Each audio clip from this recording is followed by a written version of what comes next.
Welcome to STEAM State of Mind, your favorite source for all things STEAM education. STEAM State of Mind. This isn't just science, technology, engineering, arts, and math. It's a state of mind, a different way to approach education in the classroom. STEAM State of Mind. Enjoy these conversations with educators, students, and community members as we explore what it means to be in a STEAM state of mind. STEAM State of Mind. Hi, coming to you from Kettering, Ohio. This is our STEAM State of Mind podcast. I'm Kari and I'm Bern. And we're here at Orchard Park Elementary School with our state champion Invention Convention winner Nava and her teacher and her mom. So can you guys introduce yourselves to our audience? Yes, I'm Savetka Brazy, Gifted Intervention Specialist. I'm Nava Dedamore. And I'm Olivia Dedamore. And Nava is our state championship winner. So congratulations, Nava. That's awesome. Thank you. And it's really exciting because Kettering always has some great inventions that we submit and through mainly through the gifted program in Kettering. Now, last year, I know we even expanded a little bit more into some of the classrooms, but really this is something that the gifted department in Kettering has taken on and has developed it, and they have some amazing submissions every year. And so, Savetka, can you tell us a little bit more about the Invention Convention and Kettering's participation? Sure. I have to give credit to our other two gifted intervention specialists, Karen Cronauer and Miss McBride, Casey McBride, who could not participate today, for bringing the whole idea of us introducing our students to the project. So we've been into it for 6 years now and have had state winners in the past. And the Invention Convention really is more than just a state or local competition. It goes on to the national level and as well as to the global, is this world scale competition for young inventors. So it's an opportunity for the kids to engage with the world around them, and they are invited to identify it in everyday, kind of easy to solve, so to say, problem with a prototype or an invention that they are able to ideate or think up and then create a prototype for. So the scale of the invention process is truly all-encompassing. It involves many steps and a lot of hard work and a lot of hours from the students themselves, and certainly a large support from community members as well as family members. So we can't really, when we celebrate the success of our students, we celebrate the willingness of all.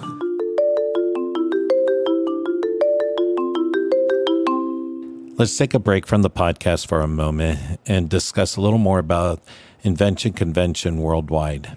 So Invention Convention Worldwide teaches students problem identification, problem solving, entrepreneurship, and creativity skills, and builds confidence in invention, innovation, and entrepreneurship. The K-12 Invention Education Program convenes a global community of educators, business leaders, parents, and students through competitions, events, and a flexible project-based curriculum aligned to educational standards. Now back to the podcast.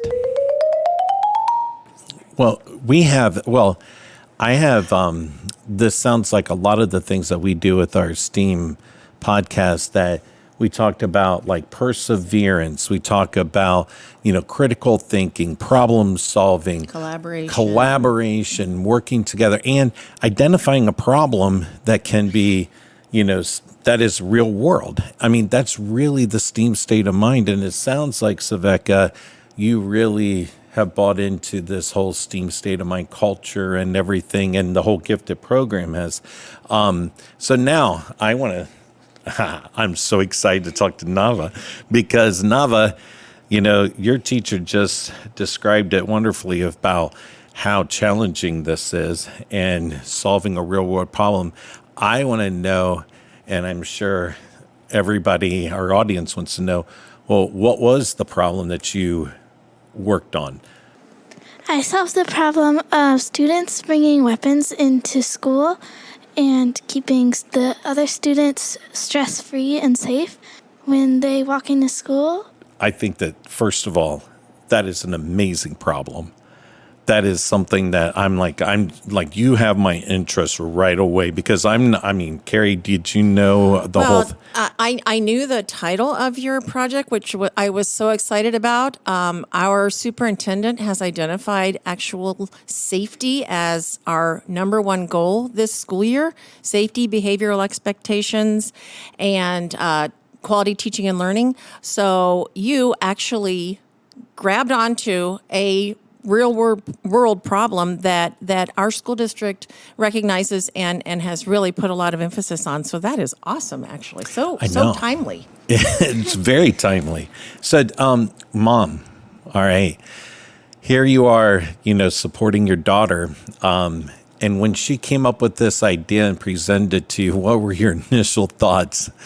I felt like it was a really natural step for her because she tends to think towards real world problems. When I asked her what she wanted to make for next year's invention, she said, well, I want to solve world hunger, or maybe I want to address global warming. I mean, big picture problems are the way that Nava thinks, but I also know that it helps her feel empowered. When she looks at these big picture problems, she doesn't feel helpless. Instead, she thinks, what can I do? And that's really something I'm proud of for her. That's pretty awesome. So, Nava, can you tell us a little bit more about, your steps in solving this problem? So, it's a great world problem, but what steps did you take to solve this problem? I had to learn about the magnetic force to make the metal detector to work under the door, and I had to make a few prototypes to make it work. So explain this magnet under the door. So I'm not for sure if I quite understand what the magnet under the door, what it does. It's a coil from a metal detector that I took apart and put under a door, a model door, and when someone walks over it, it will vibrate a bracelet that's connected to it. Oh, wow. So every student has a bracelet? Is that what your actual invention was? Was the bracelet that the student wears? No, a teacher next to the door wears it so they can be informed when a student has metal. Even better. So this way, it's not like all the alarms and buzzers and the anxiety that goes with all of that.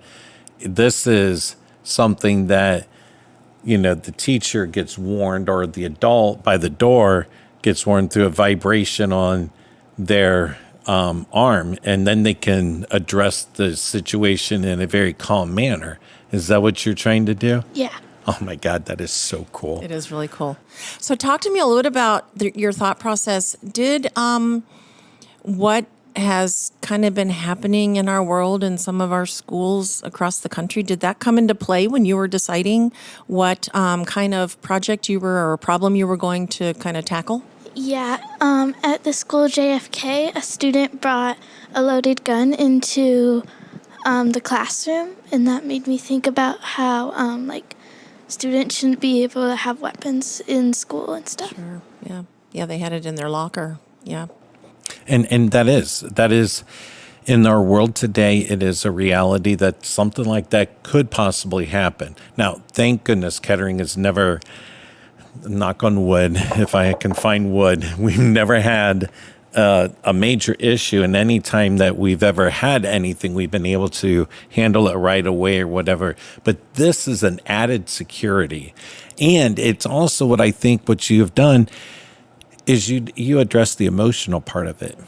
Because I know even as a teacher, and I know a lot of teachers, there is that level of anxiety that occurs when you hear alarms or when you hear certain, I mean, like those warning signals that something's wrong, because you're like, oh my gosh, when something could easily be taken care of, through the vibration of arm and keep it within instead of it, having the anxiety throughout the entire school. Well, and your invention actually deals with both safety and security. Because we know, safety is kind of the social emotional, that you feel safe, that you are comfortable in your surroundings, and security are the tools and the equipment and the things that we have in place, like your invention or like cameras or things like that. So you actually, and I don't even know if you realize it, you dealt with both of those issues, safety and security, in your invention, which is really awesome. It is. And so now I am curious.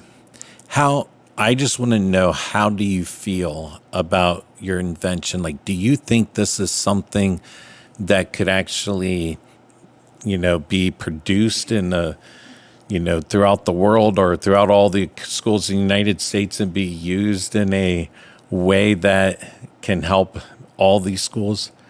I think it could help a lot of schools stay a lot safer and keep students a lot less stressed out. Yeah, and so what kind of research did you do on this as far as finding, researching this problem? I researched how many school shootings there were in a couple of years, and there was a lot of people who got seriously injured. Whoa.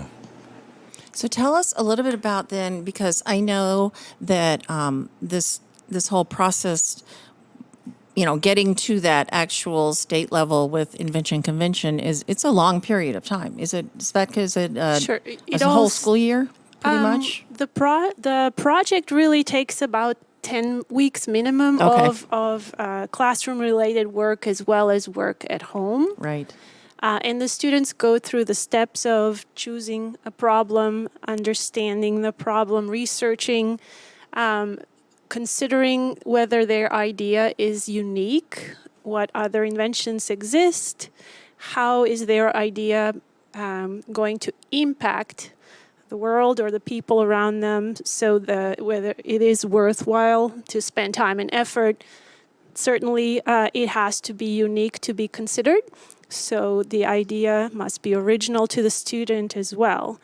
So along the way, we have all these checkpoints, and the students work with a journal, with a slideshow that eventually gets transferred onto a trifold.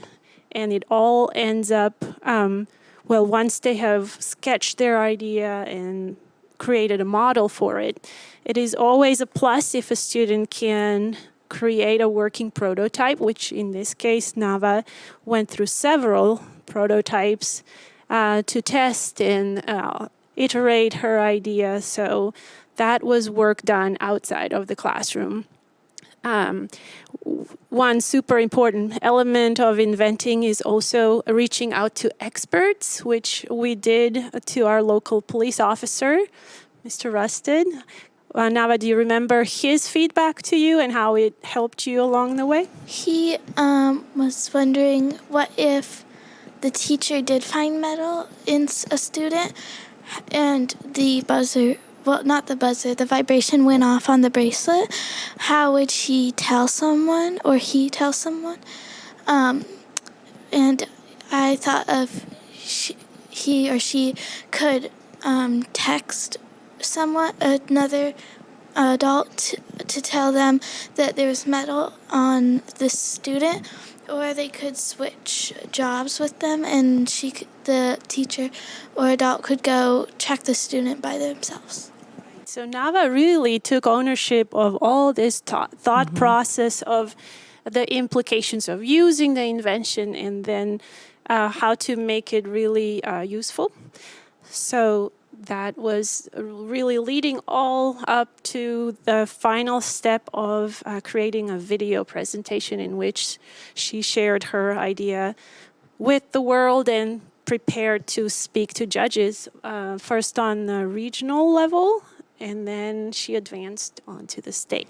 So tell us a little bit about that process. Was that nerve-wracking when you had to make your video explaining to, and you knew those judges would be, and this was virtual again this year, wasn't it? Yeah. It was definitely nerve-wracking to talk to all the judges. And the first time we tried, we had internet issues, so we had to do it all again. Internet's great when it works, right? So, Mom, how did you feel about the whole process and like on the family side of things? What was this process like at your home? So the hardest part for me as Nava's mom was helping her to have boundaries. She didn't ever want to stop making it better. So, for example, when we were filming the video for the first deadline, and there were several different deadlines in the process, she had a cold and she was out until 9 o'clock filming it over and over. And she cried when I said, no, we have to be done. It's a school night. It's 9 o'clock. We'll try again tomorrow. And similar types of things if she had to start over again with a different prototype, or when she wanted to make sure that she was following the rules exactly, I would email Mrs. Brazy, now tell me exactly, is this within the spectrum of the rules? And right, because Nava's attention to detail is so thorough, and as her mom, I had to say, okay, now also go be a kid. Yeah, and that is, sometimes those boundaries of, what's too much and what's, not enough kind of thing. But it sounds like, Nava really has that great work ethic and that critical thinking and wanting to do it, to do it right. I commend you on that, but it is good to play too. I was going to say, this is the epitome of what we talk about, Bern. This is a STEAM state of mind, from start to finish. But we also always talk that, STEAM and education and everything can have an element of fun to it as well. So I know sometimes maybe when you weren't feeling quite great and the long hours, you might have had a couple tears here and there. But did you have fun when you did this? And tell us what was fun about it for you? I had fun making the prototypes and filming the videos for the invention thing. Even though it took so many tries, it was still fun. Okay, that's great to hear. We like to hear that because we like it when our students have fun when they're creating and inventing. We don't want them singing up all night and being stressed about everything, because that's what you want to do is reduce stress with your whole project, and we don't want you to have more stress.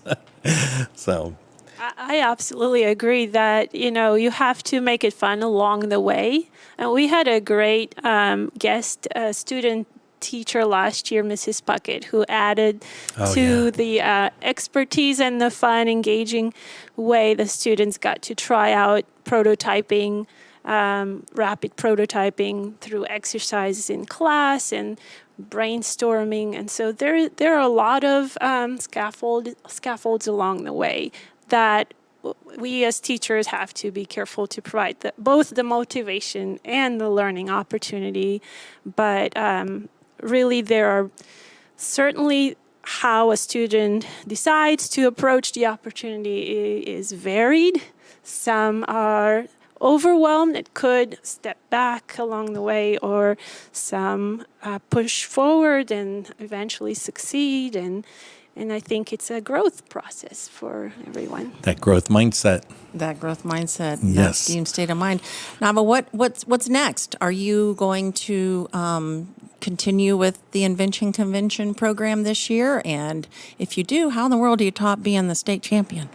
I'm going to keep doing it this year. Okay. And I'm going to nationals in May. Oh, my goodness.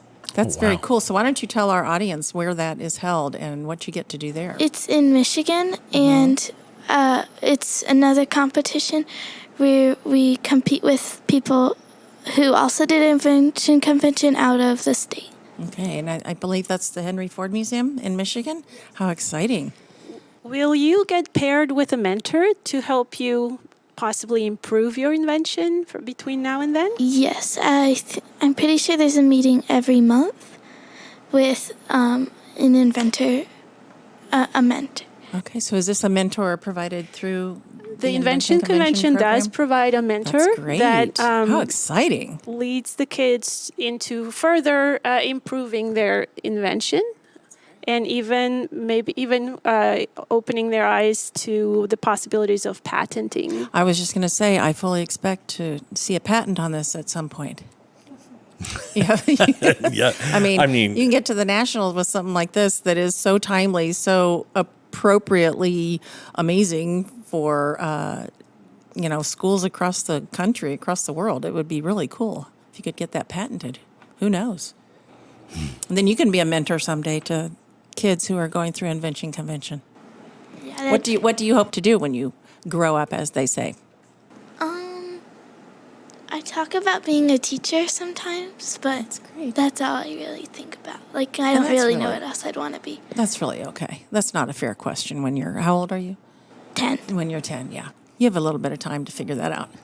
Well, and you have just participated and got actively engaged in a variety of careers that you don't even realize what you were, Right. you were doing it, and that's what I love about STEAM education too, is that it's your passion. It's what you love to do when you're doing these STEAM careers, just because it's something that, you want to solve problems, you want to learn, you want to figure things out, you want to make the world a better place.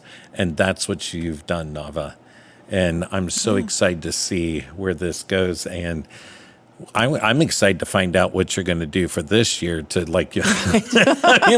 holy cow. No pressure though. Don't, Or no pressure. do you continue with, since she's going to Nationals, or does she have will she be doing that and another That project? is a great question, but normally we give the student a choice to either work on improving and preparing for nationals or trying another problem. And we have had students who have actually every year selected to try develop a new invention. So I expect she will make her choice when the time comes, but it's definitely hers to take. So you're willing to do this all again, right? Yeah. Excited about it? Yeah. Okay, good. That's great. Well, congratulations again. Thank you for representing Orchard Park and the Kettering schools so well. We are so proud of you Thank you. and are really excited to see where you're going to go this year and where you're going to go in the future. So it looks like there are going to be great things ahead for you. Proud of you, Nava. Thank you. We're all proud of you. For sure. And before we close, we always have our Ask Coach Schwieterman question. So this actually comes from Rob in Cleveland. And Rob asks, Bern, how do you integrate career education into STEAM education? Okay, well, isn't it kind of interesting how we just talked about it? And that was not, we didn't prepare that, that wasn't like staged We didn't know or how impressive anything. Nava was going to be when we started this. I know. But that is that exactly what Nava just did and what we just talked about. I mean, a lot of the, career education just comes naturally, and because the students are participating in solving real world problems, and isn't that what we do in most of our jobs and most of the things that, it's a life skill. And so there's so many careers right now that are full of STEM education. There's a lot of careers out there that we don't even know what it'll be like by the time Nava graduates from college. I don't even remember the percentage of careers that'll be new that haven't even been invented yet today. And so she'll have a lot of different opportunities. But really, with career education, it is getting students to think about what is their passion, what is something that they're truly interested in and enjoy. What kind of problems do they like to solve? And so somebody from the University of Dane Research Institute told me once, it's like, we need to stop talking about having career fairs and just having a fair that's asked, okay, well, what problem would you be interested in solving? And having all these different problems, and then having somebody who has been there, who has solved that problem, or who has who is trying to solve the problem or whatever, kind of like what you did, Nava, with the whole solving the problem about safety in our schools and the anxiety that, right now, a lot of students and teachers have. And, you went ahead and took that on and solved that problem. And it's something that I think when you're talking about careers in the future, that's really what I think is going to be available to so many people, is just the idea of what am I passionate about and how can I solve these problems? Because also so many of these careers are integrated anymore too. Like you just can't isolate one thing. You're going to be just this, or just that. I mean, so many things are just so isolated. I mean, I grew up on a farm, and as a kid, my God, I look back now at all the things my dad didn't even graduate from high school. Neither of my parents did. And they're two of the smartest people I know. And my dad was a huge problem solver. And on the farm, they had to, work with mechanics. They had to work with chemicals. They had to work with, trying to figure out the weather and the agriculture aspect and planting and germination, all of these things they had to know and to be in the agricultural department. And so the things that we do here in Kettering and all the project-based learning and all the STEAM education we do is preparing kids to be critical thinkers, preparing kids to be problem solvers, preparing kids to find their passion and what they're interested in by giving them all kinds of experiences. And so when it's time for them to select a career, they know kind of what avenue to go to. Because you're always going to be much happier if you can be passionate about what you're going to do for the rest of your life. Oh, yes. Right? Oh, God, yes. Absolutely. That is so true. And it's also okay that you're 10 years old and you're not really sure what that is yet. That's not a problem at all. Yep. You got lots to discover. So, great. Yes. All right. Well, hey, thank you, Kari. This has been a great discussion, and thank you, everybody at this table. Thank you, guys. And Nava, congratulations again. We are so proud of you, and good luck this year. And we'll be watching to see how you do in Michigan in May. Thank you. All right. Well, until next time. Until next time, this is our STEAM State of Mind.